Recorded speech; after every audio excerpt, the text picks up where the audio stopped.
नमस्कार।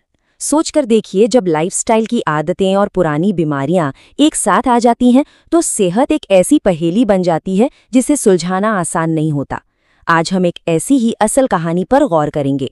एक व्यक्ति के लिए बनाया गया एक इंटेंसिव ट्रीटमेंट प्लान जो हमें ये समझने का मौका देता है कि सेहत को पूरी तरह से एक पैकेज के तौर पर कैसे ठीक किया जा सकता है। और देखिए, ये कोई थियरी नहीं है, ये एक असली इंसान की 5 दिन की यात्रा है।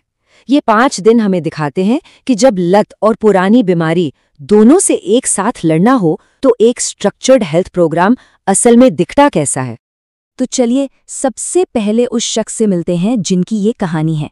उनके सबसे बड़े हेल्थ चैलेंजेस क्या थे और वे इलाज के लिए क्यों आए। तो हमारे मरीज 37 साल के एक इंजीनियर हैं जो एक ग्लास और स्टील फैक्ट्री में काम करते हैं, यानी एक हाई प्रेशर जॉब। ये जानना जरूरी है क्योंकि इससे उनकी सेहत की पूरी तस्वीर समझने में मदद मिलती है। और एक बात पर गौर कीजिए, इलाज का समय सिर्फ 5 दिन का था। सिर्फ 5 दिन। इससे साफ है कि ये प्रोग्राम कितना इंटेंसिव रहा होगा। तो जब वो भर्ती हुए तो उनकी मुख्य शिकायतें क्या थीं? देखिए, हाइपरटेंशन यानी हाई बीपी, एक्जिमा, फिर शराब और स्मोकिंग की लत भी, साथ में गले में दर्द और खांसी। मतलब एक तरफ तो क्रॉनिक बीमारियां थीं और दूसरी तरफ लाइफस्टाइल से जुड़ी आदतें। ये कोई सीधा साधा मामला बिल्कुल नहीं था। चलिए अब शिकायतों से आगे बढ़ते हैं और उन नंबर्स पर नजर डालते हैं जो मरीज की हालत की गंभीरता को बताते हैं। क्योंकि आप जानते हैं, नंबर झूठ नहीं बोलते, वो एक बिल्कुल साफ तस्वीर पेश करते हैं। पहला और सबसे जरूरी आंकड़ा, ब्लड प्रेशर 167/111। ये स्टेज 2 हाइपोटेंशन की कैटेगरी में आता है। मतलब ये एक खतरनाक स्तर है, एक रेड फ्लैग जो बता रहा था कि फौरन एक्शन लेने की जरूरत है। इसके बाद आते हैं उनके बॉडी मास इंडेक्स यानी बीएमआई पर। यह था 28.68। इसका मतलब है कि वे अधिक वजन की श्रेणी में थे, जो कि हाई ब्लड प्रेशर जैसी समस्याओं से सीधे तौर पर जुड़ा एक और बड़ा फैक्टर है। तो इन सब के बाद जो फाइनल डायग्नोसिस हुआ उसने शुरुआती शिकायतों की ही पुष्टि की। शराब की लत, सिगरेट की लत, एक्जिमा और हाइपरटेंशन। ये साफ तौर पर लाइफस्टाइल की लतों और पुरानी बीमारियों का एक कॉम्बिनेशन था, जिसके लिए एक बहुत ही कॉम्प्रिहेंसिव ट्रीटमेंट प्लान की जरूरत थी। तो चलिए अब इस ट्रीटमेंट प्लान के बिल्कुल कोर पर चलते हैं। सब कुछ एक बहुत ही स्ट्रक्चर्ड और बिजी डेली रूटीन के इर्द गिर्द घूमता था। एक ऐसा रूटीन जो सूरज उगने से भी पहले शुरू हो जाता था। जरा इनके दिन के शेड्यूल पर एक नजर डालिए। कमाल का है, सुबह 4 बजे शुरुआत होती थी षटकर्म यानी क्लेंजिंग प्रोसेस से, फिर योग, फिर सुबह के ट्रीटमेंट, फिर दोपहर के ट्रीटमेंट, और इन सब के बीच शाम तक एडिशनल थेरेपीज चलती रहती थी। ये कोई पार्ट टाइम काम नहीं था, ये अपनी सेहत के लिए एक फुल टाइम कमिटमेंट था। सुबह का सेशन पारंपरिक उपचारों पर फोकस्ड था। इसमें कुछ खास थे, जैसे शिरोधारा, जिसमें तनाव और हाई बीपी को कम करने के लिए माथे पर गर्म तेल की एक लगातार धार डाली जाती है, और था कायाकल्प लेप, जो एक्जिमा जैसी त्वचा की समस्याओं को ठीक करने में मदद करता है। मतलब हर थेरेपी का एक खास मकसद था। दोपहर में भी इलाज का सिलसिला जारी रहा।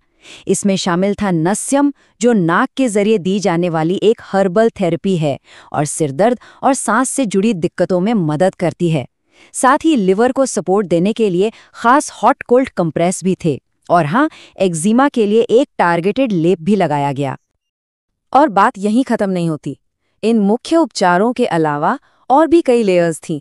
फिजियोथेरेपी और एक्यूप्रेशर जैसी सप्लीमेंट्री थेरेपी पूरे दिन चलती रहीं, ताकि इलाज के लिए एक वाकई में होलिस्टिक और इंटीग्रेटेड अप्रोच सुनिश्चित हो सके।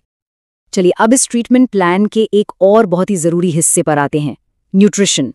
यहाँ डाइट का मतलब सिर्फ खाना नहीं था, ये अपने आप में एक दवा थी जिसे बहुत ही ध्यान से तय किया गया था।